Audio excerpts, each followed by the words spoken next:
Welcome to the Slop Temple. We pray this video helps. You start by preparing power and proximity. Charge the case and buds to at least half so firmware updates finish. Open the case close to your phone but keep the buds seated. Once done, enable Bluetooth in your phone settings and stay on the Bluetooth screen. You do this because the WF C500 enter pairing mode only when the case lid is opened and the buds are ready.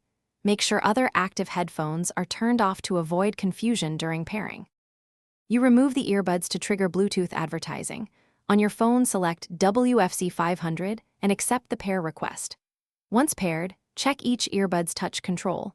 Short tap for play/pause, double tap for next track, triple tap maps to previous depending on setup. You do this because tactile checks confirm link quality and handedness. Then install Sony's Headphones Connect app to adjust EQ, swap touch assignments, and apply firmware updates. This ensures reliable sound and future fixes. You now finalize fit and verify sound. Insert the best-sized ear tips and twist gently to create a seal, because a proper seal gives full bass and stable call quality.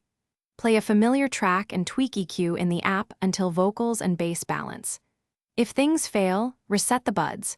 Return them to the case, close the lid. Then open and hold both touch panels for about 10 seconds to force a reset.